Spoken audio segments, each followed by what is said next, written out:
Magandang umaga. Ngayon ay Biyernes ng umaga. Tingnan nyo guys. Nagmamarambutan. Tadam! Ang sarap. May dinatala tayo ngayong abono.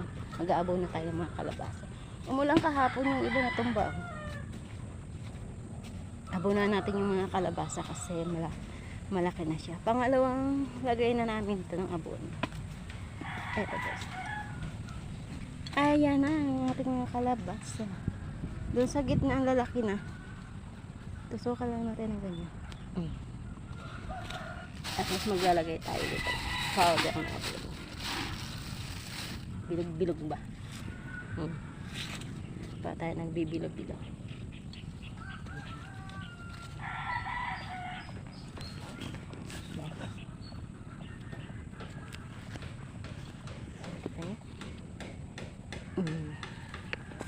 Abono time. Medyo makulimlim pa. Hindi pa masyadong mainit ngayon. Ikutin natin ito buong kalamansian para mag-abono ng kalabasa. Natatabunan ng damo. Kahapon, kagabi, umulan siya. Kaya basa yung lupa na.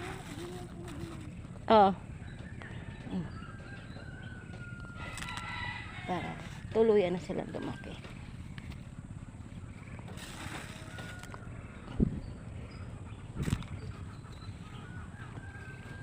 Ayun. Mamaya may mitas tayo ng kalamansi. Basa pa kasi siya kaya hindi pa pwedeng pitasan.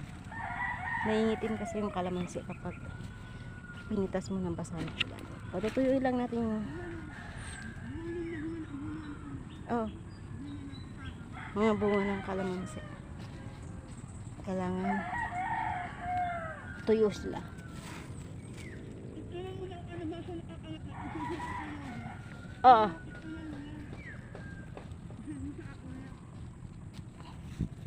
Yun guys, abono pampalaki.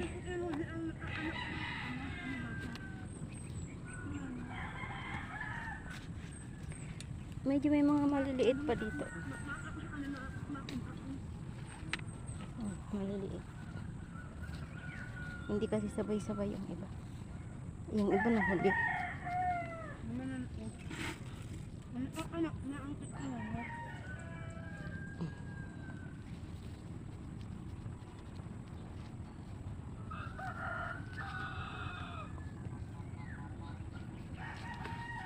Hindi siya kailangan makalapit sa puno. Kasi mamamatay daw yung kalabasa kapag dumikit sa puno yung abono niya. Doon wala tayong nabuhay.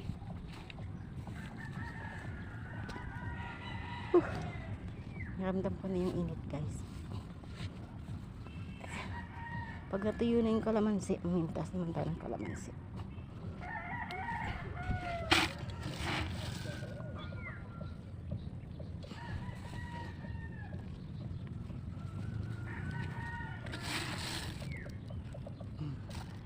Diba? Farmers tayo ngayon. Farmers. Kailangan magsumikap. Huwag maiinggit. Dahil ang inggit ay nakamamatayan. Magsumikap ka lang. Gumawa ng mabuti. Magtanim. Para may anihin. Huwag yung magtanim ng masama kasi masama din ang aanihin mo. Tanim ka ng kalabasa, di kalabasa din ang aanihin mo. Yan ang tamang pamamaraan. Huwag ang tanim sama ng loob. Kainggitan. Di wala kang maaanis, sobrang inggit mo sa ibang tao. Ganyan ang buhay. Imbes magsumikap ka, inggit ang pinapairal mo. Wala kang magagawa niyan. Sasama lang ang loob mo. baka atakihin ka pa sa puso. Tanim ka. Hindi inggit sa kapwa mo. Okay lang, at least yung kinakainggitan mo talagang nagsusumikap. Ikaw kainggitan mo yung hindi naman marunong magsumikap. Nako, ano bang ikainggit mo doon? Ay, naglaglagan yan mga kalamansi. Ayan, tinan niya. Madami na naman siyang malaki na. Pipitasin na natin yan. Pagkatapos ng pamimitas, papaabono din tayo sa kalamansi. At mag-i-spray naman tayo ng papabulaklak ulit. Para kahit ganyan lang yung bunga niya, hindi naman siya nauubusan ng bunga. Napanood ko nga sa YouTube, kailangan monthly kahit paano nag-harvest ka ng kalamansi. Kaya hindi siya kailangan maubusan ng bunga. Ay, may pagkakak. Naistorbo ko yung palaka. Madami palaka dito, guys. Pusa, palaka, aso, manok. Dito na lahat. Uy! Ito, may pusa pa dito. Narinig ko yung boses. Namamahay sila dito. Naggagala-gala. Masakit lang sa likod. Yung payuko-yuko mo. Maganda ngayon kasi basa yung lupa. Mabilis matunaw yung abono. Saka hindi masyado pang mainit. Ayan. Medyo sumisikat na yung harap. Lumalabas na siya. Okay lang. Para sa kalamansi natin na yun. Diyan sa mga kaloob-looban yan, madami mga malalakihan. Yan. Hindi mo lang sila basta-basta makikita. Yun sa taas din.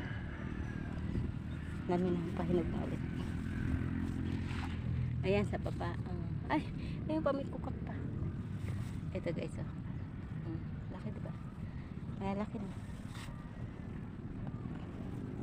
Nung karaan lang nag-harvest kami.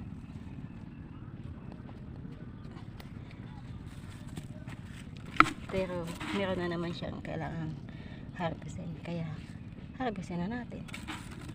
Kaysa naman sa masayang mahulog sa lupa.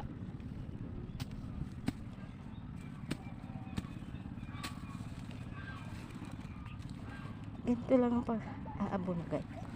Yung iba hindi nakasabay doon sa mga unang tanim. Kaya medyo maliit lang siya. Doon din. Hindi siya sabay-sabay. Yung iba kasi dito, ito, tulad dito, pinalitan ko na lang to. Wala siyang tanim. Tapos pinalitan ko siya nilagyan ko lang siya ng buto ulit. Kaya maliit pa siya. Kaya kailangan na natin abonohan yan. Para naman tumaba na siya. Eto pa. At least pag may natira pa, may matitira pa tayo, magpapanin pa tayong buong.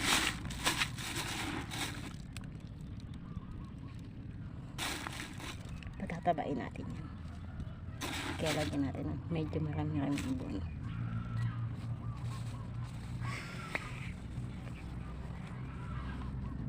Huwag sanang masyadong uminit. Kahit hangin-hangin lang para matuyo yung mga dahon ng kalamansi.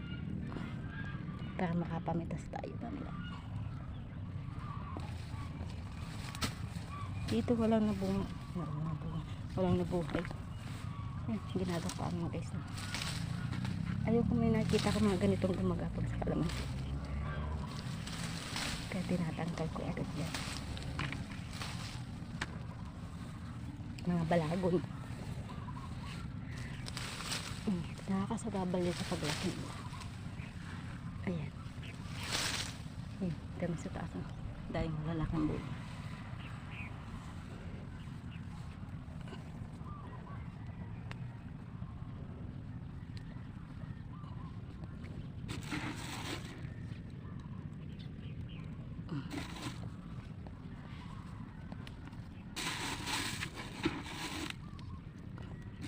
Tapusin natin ngayong araw yung pag-aabono guys. Para iba naman. Yung mga insekto yung mga kulay orange na yung insekto. Kinakain nila yung dahon. Kaya ano yung dahon. Nauubos yung dahon. Susunod mag-spray naman tayo. Dami-dami. Pasarap ng mga damo.